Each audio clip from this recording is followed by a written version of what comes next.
ಗೊತ್ತಾಗಿರೋದು, ನಮ್ಮ ಸ್ನೇಹಿತರ ಮುಖಾಂತರ ಗೊತ್ತಾಗಿರೋದು. ನಮಗೆ ಗೊತ್ತಿಲ್ಲ, ನಾನು ಟಿವಿ ನೋಡೋಗಿಲ್ಲ. ಆಗಿದ್ರೆ ಸರ್ಕಾರ ಇದು ಮಾಡ್ತದೆ, ನ್ಯಾಯಾಂಗದ ಐತೆ.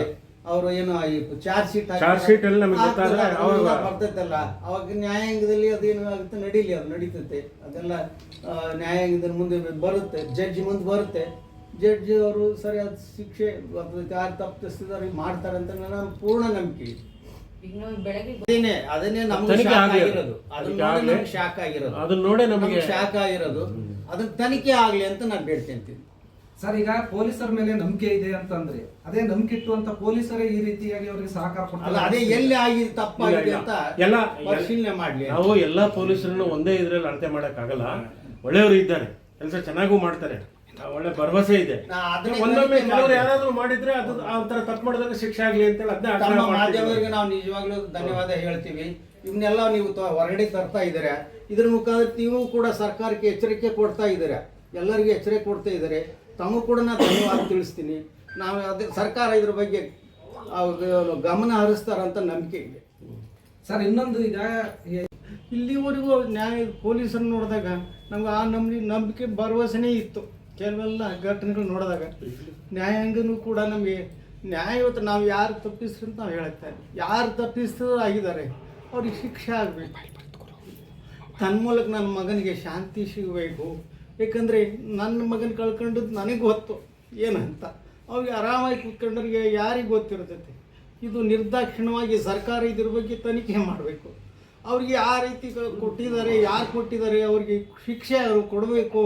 ಇದ್ರ ಮುಖಾಂತರ ನಾನು ಸರ್ಕಾರನ ಕೈ ಮುಗಿದು ಕೇಳ್ಕೊಂತೀನಿ. ಅವ್ರಿಗೆ ತಪ್ಪಿಸಿದ್ರೆ ಆಗಬಾರ್ದು. ಅದು ಸರ್ಕಾರ ಇಲ್ಲಿವರೆಗೂ ನಂಬಿಕೆ ಇಟ್ಕೊಂಡು ಜನ ಸರ್ಕಾರನ ನಂಬಿದ್ದಾರೆ, ಪೊಲೀಸರು ನಂಬಿದ್ದಾರೆ. ನನ್ನ ಜೊತೆಗೆ ನಾನು ಇಡೀ ಕರ್ನಾಟಕದಲ್ಲಿ ನನಗೆ ಸಹಕಾರ ಕೊಟ್ಟಿದೆ, ಸ್ಟ್ರೈಕ್ ಮಾಡಿದ್ದಾರೆ. ನಮ್ಮ ಮಗನನ್ನು ಸಾವಿಗೆ ನ್ಯಾಯಕ್ಕೆ ದೊರಕಿಸ್ಬೇಕಂತ ಎಲ್ಲರೂ ಒಕ್ಕರ್ಲಿಂದ ಇದು ಮಾಡಿದ್ದಾರೆ. ಅದನ್ನು ಸರ್ಕಾರ ಧಿಕ್ಕರಿಸಿದಿಲ್ಲ ಅಂತ ನನ್ನ ನಂಬಿಕೆ ಐತೆ. ಅದರಿಂದ ಸರ್ಕಾರ, ಚೀಫ್ ಮಿನಿಸ್ಟರ್ ಇದ್ರ ಬಗ್ಗೆ ಸೂಕ್ತ ತನಿಖೆ ಮಾಡಿ ತಪ್ಪಿತಸ್ಥರಿಗೆ ಶಿಕ್ಷೆ ಆಗಬೇಕು. ಮುಂದೆ ಚೀಫ್ ಗೃಹ ಮಂತ್ರಿಗಳು ಎಲ್ಲರಿಗೂ ನಂಬಿಕೆ ಇದೆ, ನಮಗೆ ಪೊಲೀಸ್ನವ್ರಿಗೆ ನಂಬಿಕೆ ಇದೆ, ಸರ್ಕಾರದ ನಂಬಿಕೆ ಇದೆ, ಮಾಡ್ತಾರೆ ಅನ್ನೋ ನಂಬಿಕೆ ಇದೆ. ಅಲ್ಲ ಸರ್, ನಂಬಿಕೆ ಇತ್ತು, ಆದ್ರೂ ಜೈಲಲ್ಲಿ ಈ ರೀತಿ ಈಗಲೂ ನಂಬಿಕೆ. ಅದನ್ನು ತನಿಖೆ ಮಾಡಲಿ, ಅದನ್ನ ತನಿಖೆ ಮಾಡಿ ಒಂದೊಮ್ಮೆ ಅದಾಯ್ತು ಅಂದ್ರೆ ಅವ್ರು ಯಾರು ತಪ್ಪು ಮಾಡಿದಾರೆ ಅದಕ್ಕೆ ಶಿಕ್ಷೆ ಆಗಲಿ. ಯಾಕಂದ್ರೆ ಕಾನೂನು ಅನ್ನೋದು ಸಾಮಾನ್ಯ ಜನರಿಗೂ ಒಂದೇನೆ, ಸೆಲೆಬ್ರಿಟೀಸ್ಗಳಿಗೂ ಒಂದೇನೆ. ಕಾನೂನಿನಲ್ಲಿ ಸೆಲೆಬ್ರಿಟೀಸ್ಗಳಿಗೆ ಬೇರೆ ಕಾನೂನು, ಸಾಮಾನ್ಯ ಜನರಿಗೆ ಬೇರೆ ಕಾನೂನು ಅಂತ ಇರೋದಿಲ್ಲ. ಕಾನೂನು ಎಲ್ಲರಿಗೂ ಒಂದೇ ಆಗಿರ್ತದೆ. ಇಲ್ಲಿವರೆಗೆ ಅವ್ರು ಕೇಳಿದ್ರು ಕೊಟ್ಟಿಲ್ಲ, ಎಲ್ಲ ಕೊಟ್ಟಿಲ್ಲ. ಆ ದೃಷ್ಟಿಯಿಂದ ನಮ್ಗೆ ನಂಬಿಕೆ ಇದೆ, ನ್ಯಾಯಾಂಗದ ಮೇಲೆ ನಂಬಿಕೆ ಇದೆ, ಪೊಲೀಸರ ಮೇಲೆ ನಂಬಿಕೆ ಇದೆ. ಪೊಲೀಸ್ ಅವರು ಜೈಲು ಅಧಿಕಾರಿಗಳು ಕೂಡ ಅದು ಒಡಕ್ ಪಡಲ್ಲ ಅಂತ ನಾವು ಓದಿದ್ವಿ ನಾವು ಮಾಧ್ಯಮದಲ್ಲಿ. ಅವ್ರ ಬಗ್ಗೆ ನಂಬಿಕೆ ಇದೆ. ಆದರೆ ಈ ಘಟನೆ ಹೆಂಗೆ ನಡೀತು ಅಂತ ನನಗೆ ಆಶ್ಚರ್ಯ ಆಗುತ್ತೆ, ಪರಮ ಆಶ್ಚರ್ಯ ಆಗುತ್ತೆ. ಭಾಳ ಶಾಕಿಂಗ್ ನ್ಯೂಸ್ ಆಗಿದೆ ನಮಗೆ. ಇದನ್ನು ಆಗಿದೆ ಏನಿದೆ ಅಂತ ಸರ್ಕಾರ ಮುಖ್ಯಮಂತ್ರಿಗಳು ತನಿಖೆ ಮಾಡಿ ಅದಕ್ಕೆ ಸೂಕ್ತ ಇದನ್ನು ನಿರ್ದೇಶನ ಕೊಡಬೇಕಂತ ಅವ್ರಿಗೆ ಕೈ ಮುಗಿದು ಕೇಳ್ಕೊಂತೀನಿ. ನೋಡಿದಾಗ ಸರ್ ಪಶ್ಚಾತ್ತಾಪನೆ ಪಡ್ತಿಲ್ಲ. ಇದೆ ಆರಾಮಾಗಿ ಯಾವುದೇ ರೀತಿ ಕೂನು ಮಾಡಿದ್ದೀನಿ ಅಥವಾ ಮಾಡಿದಂತ ಯಾವ್ದು ತಪ್ಪು ಮಾಡಿದೆ ಅಂತ ಅವ್ರಿಗೆ ಅನಿಸೇನೇ ಇಲ್ಲ. ಆ ಥರ ಇದೆ. ಅದು ಸರ್ಕಾರ ಅದಕ್ಕೆ ಪರಿಶೀಲನೆ ಮಾಡ್ಬೇಕಂತ ಕೇಳ್ತೀನಿ. ಹೊರಗಡೆ ಇದ್ದಂಗೆ ಒಳಗಡೆ ಇದ್ದಾರೆ ಸರ್, ಆಗ್ತಾ ಇಲ್ಲ. ಆದರೆ ಇದಂತೂ ನಮಗೆ ನೋವಾಗಿದೆ. ಮನೆತನದನಿಗೆ ಕಣ್ಣೀರಲ್ಲಿ ಕೈ ತೊಳಿತಾ ಇದ್ವಿ. ನಮ್ಮ ಮಗನ ಕಳ್ಕೊಂಡು ಏನ್ರಿ ಅವ್ರು ಚೈನೆ ಹೊಡಿತಿದ್ದಾರೆ.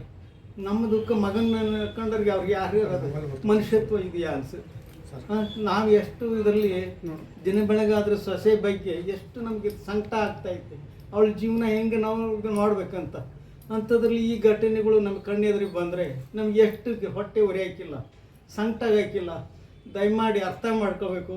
ನ್ಯಾಯಾಂಗ ಇರ್ಬೋದು, ಸರ್ಕಾರ ಇರ್ಬೋದು, ಪೊಲೀಸರು ಇರ್ಬೋದು, ಏನು ಕಾನೂನಿದೆ ಕಾನೂನು ಪ್ರಕಾರ ಅವರಿಗೆ ಇದನ್ನು ಇದು ಮಾಡಬೇಕು ಅಂತ ನಾನು ಕೇಳ್ಕೊಂತೀನಿ. ನನಗೆ ಮಾತಾಡೋಕ್ಕೆ ಬರ್ತಾ ಇಲ್ಲ, ದುಃಖ ಹೋಗ್ತಾ ಇದೆ. ದಯಮಾಡಿ ಸರ್ಕಾರಕ್ಕೆ ಹೇಳ್ತದೆ ಅಷ್ಟೇ, ಈ ತಪ್ಪನಿಗೆ ಸರಿಯಾಗಿದೆ ನ್ಯಾಯ ತನಿಖೆ ಆಗಲಿ. ಇದರಿಂದ ಹಿಂಗಾಗೋದ್ರಿಂದ ನಾವು ಅನಿವಾರ್ಯವಾಗಿ CBI ತನಿಖೆ ಆಗಬೇಕು ಅಂತ ಅನಿಸ್ಬಿಡ್ತದೆ. ನಾವು ಪೊಲೀಸ್ ಮೇಲೆ ಅಪಿಯಾದ ನಂಬಿಕೆ ಇದೆ. ಎಲ್ಲರೂ ನಮ್ಗೆ ಭರವಸೆ ಕೊಟ್ಟಿದ್ದಾರೆ. ಅದು ಸುಳ್ಳಾಗಬಾರ್ದು. ದಯಮಾಡಿ ಸರ್ಕಾರ, ಪೊಲೀಸ್ ಸರ್ಕಾರ, ನ್ಯಾಯಾಂಗ ಇದ್ರ ಬಗ್ಗೆ ಸೂಕ್ತ ತನಿಖೆ ಆಗಲಿ. ತಪ್ಪಿತಸ್ಥರಿಗೆ ಶಿಕ್ಷೆ ಆಗಲಿ, ಮುಂದೆ ಇಂಥ ಘಟನೆ ಆಗದೇ ಇರಲಿ ಅಂತ ನಾನು ಬೇಡ್ಕೊಳ್ತೀನಿ.